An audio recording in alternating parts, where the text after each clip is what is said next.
Juste après la CAN camerounaise, une délégation de la Confédération africaine de football met le cap sur la ville de Korogo. À sa tête, Véron Messengo Omba, le secrétaire général. La délégation est accompagnée par le ministre des Sports et du Développement de l'économie sportive, ainsi que les autorités administratives et politiques de la cité du Poro. La délégation a visité le village CAN de 32 villas et l'hôtel de 50 chambres, devant abriter les officiels. Là, les toits sont déjà posés. Il ne reste plus que la finition, la plomberie et l'électricité. À ce niveau, les travaux sont réalisés à 62%. Concernant le stade de la compétition, il atteint la couverture des toits, la pose des sièges, la pelouse et l'aménagement des parkings. Taux de réalisation des travaux, 65% selon le Bénet.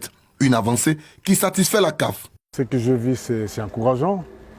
On a visité le centre d'hébergement pour les équipes, aussi les employés de la CAF qui vont travailler sur ces sites. Et puis maintenant, on visite le stade, la pièce la plus importante de la compétition, du tournoi. C'est pas encore fini, mais c'est déjà très beau. Les travaux avancent très bien.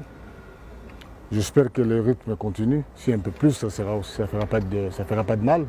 La question des équipements, non seulement pour le bon déroulement des matchs, mais également pour la retransmission, a aussi été abordée avec le Bénet. Toutes les remarques ont été notifiées à cette structure chargée de la supervision des travaux. Le ministre Dao Paulin Claude ne veut rien négliger afin que la Côte d'Ivoire offre la meilleure CAN à l'Afrique. Pendant les jours à venir et les mois à venir, nous serons particulièrement exigeants, intransigeants vis-à-vis de nos prestataires pour que tout se fasse dans les délais, dans les normes et conformément au cahier des charges. Pour que, en liaison avec le bureau de la CAF qui sera installé à Abidjan, nous puissions organiser l'une des meilleures CAN jamais organisées en Afrique. L'entreprise chinoise chargée des travaux a promis livrer l'ouvrage au plus tard fin juin 2022. Prochaine étape pour la CAF, la ville de San Pedro.